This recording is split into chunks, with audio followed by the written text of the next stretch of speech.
Flurfs are beyond out of touch with reality. They keep sending me memes like this, accusing NASA of lying. But, guys, things change over time. Not only that, but I guess you don't know how lighting works. Sometimes things have different lighting. And they'll send me this one being like, what's up with the continent of the United States? Why is it so big on one and small on the other?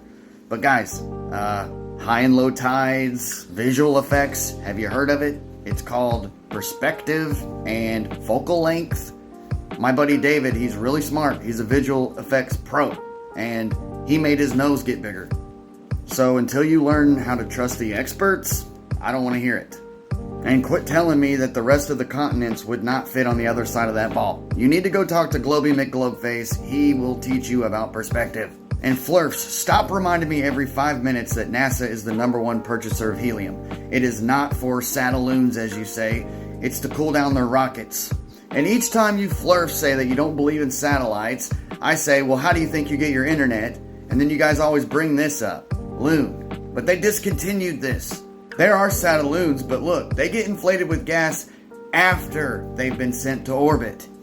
And stop sending me all these pictures of NASA launching these satelloons. They are all completely unrelated. And Flurfs, quit sending me this harness footage from the International Space Station.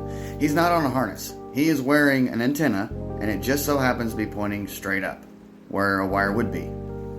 And guys, it is purely coincidental that the top company that makes special effects harnesses has NASA as a client. It doesn't mean anything. They could be using it for something else. And Antarctica circle doesn't mean that Antarctica is a circle around the Earth.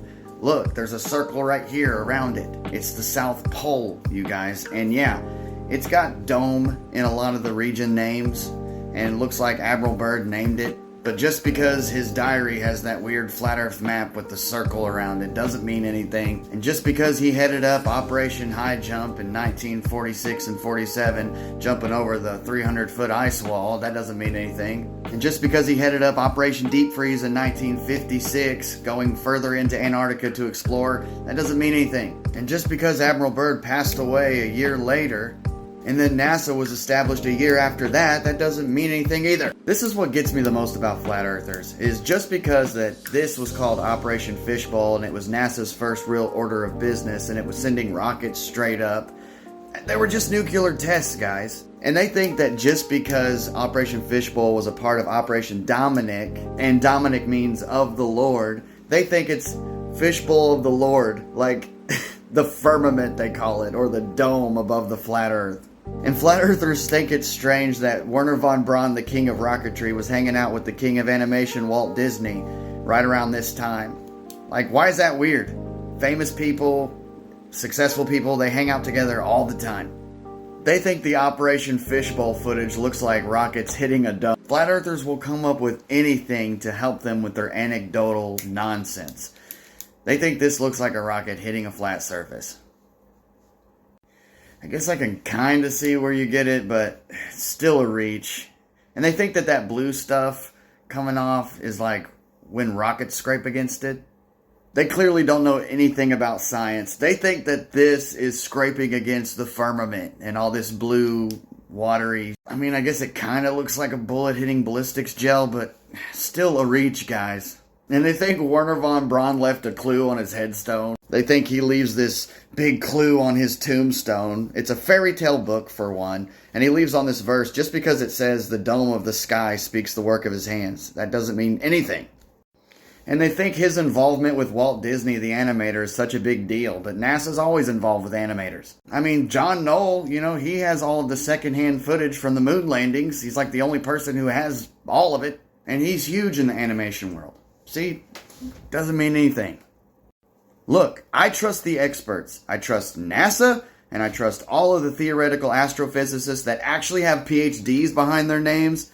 And until you have a PhD in something, I don't think your opinion matters. Just because you don't understand something doesn't mean it's fake. Guys, we have experts for a reason. They are in our lives to help guide us and show us things. And think about it. Sometimes I have questions too, but it's easier just to lean on the expert, trust them. They've went through the extensive training to learn these things and to find out all about our universe so that we don't have to. So listen, Next time that a flurf comes up to you and tries to tell you that this ain't real, just tell him, you don't know how perspective works. You don't know about perspective. You must not know about how light works. You must not know how about gravity works. And there's another one. Oh, refraction. So guys, if a flurf comes up to you and says the globe isn't real, just tell him, you don't know about perspective. Globe McGlobeface for days.